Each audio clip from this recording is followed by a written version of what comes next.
Stephen, back to winning ways, a little too close for comfort in the end, but you got to be delighted with the 3 points. Yeah, I'm more happy with the identity of the performance, to be honest. It looked a lot more like us. I wasn't perfect, but when you make the changes I made, and at the time when I made, it's always going to disrupt the rhythm of the team, but I thought we dealt with it really well. The game should have been over, we should have been 2 or 3 ahead, and then when it's 1-0, it's always going to be some nervy moments, and there was at the end. But like I said, when you take into the fact we made a lot of changes at strange times in the game to get people off, to look after them, I thought we dealt with it really well. That was the first home game in 6 weeks, incredibly.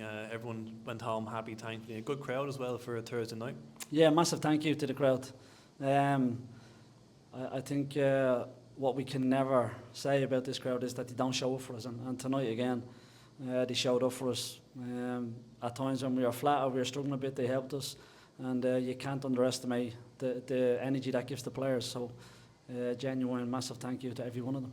The only goal of the game was Johnny Kenny's 10th goal of the season. Does brilliantly to receive the ball, take the touch and bury it. Yeah, really good goal. We know Johnny's playing really well. It was a really good goal, but I think he's disappointed. He could have had a couple more. So, but his all-round game was really good. His movement was really, really good. As you say, we could have had 2 or 3. Johnny could have had one soon after. Jack Byrne and Dylan Watts in the middle were really creating things for us. Yeah, we were playing really well when we had to be patient because of how Dundalk set up, and when we went to penetrate, it was really good.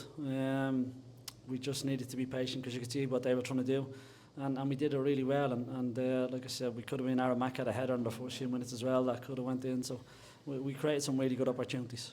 How do you think the second half played out? Obviously, we did have to absorb a lot of pressure from Dundalk, especially the last 15 minutes.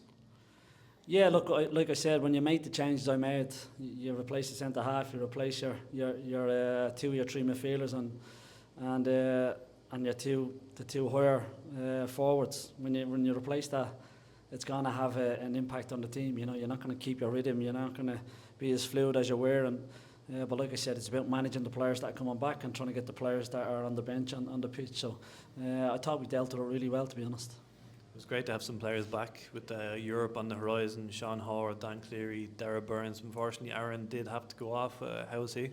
Hopefully he's okay. He got a knock.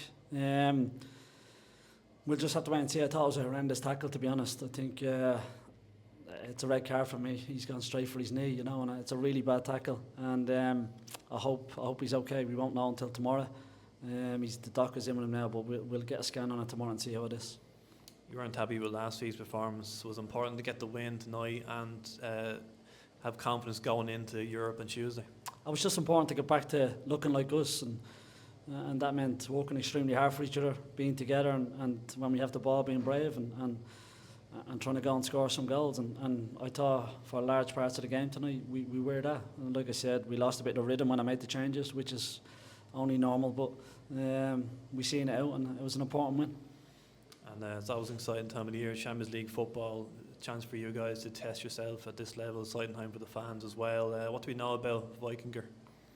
Well, look, we know they're a really good side. We played Breidablik last year, and we seen what they were like, and Vikingur have obviously won the league, so we know they're a good side. I've been to watch them, we've watched them a lot, and they're a good team, there's no doubt about that. It's going to be a difficult tie, but I really believe if we're at our levels and we perform, that we can go through, but it's going to be a difficult tie.